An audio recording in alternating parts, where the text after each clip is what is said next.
Thanks. As fire season gets underway, Washington Department of Natural Resources says it will no longer use a PBY tanker. It's a retardant-dropping aircraft based in Deer Park. The aircraft is often critical in fighting fires. DNR says it's looking at other options, but will it be before the next fire hits? KXLY 4's Janet O has the story.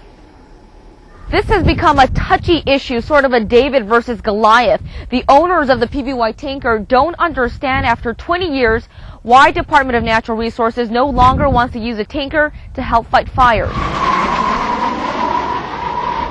We want to make sure that we have the safest aircraft available. And DNR Regional Manager Lauren Torgensen says that aircraft is not the PBY tanker, but it's a decision made by a consortium of federal agencies, the U.S. Forest Service, Bureau of Land Management, and the Bureau of Indian Affairs. What the federal agencies are telling us, DNR, that they cannot certify that aircraft as for use on wildland firefighting. We asked for specific reasons. Torgensen did tell us in the mid-'80s a tanker went down on the Columbia River, and back in 2003 there were 2 accidents, though not in Washington state.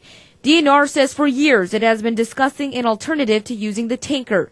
Torgensen says the tanker's prior history played a key role in their decision-making. The federal agencies need to have documentation on that aircraft back to the original owner or original manufacturer of the aircraft to make sure that it was used for its intended purposes.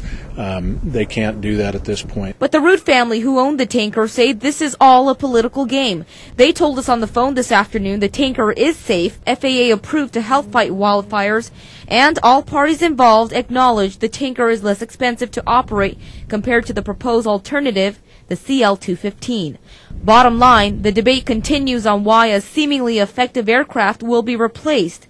But DNR says getting a replacement is now of more importance. We're negotiating currently with the federal agencies. Department of Natural Resources says it will make a final decision whether or not to use the CL-215 in the coming weeks. In the meantime, the PBY tanker will be sitting here at the Deer Park Airport. In Deer Park, Janet O, KXLY 4.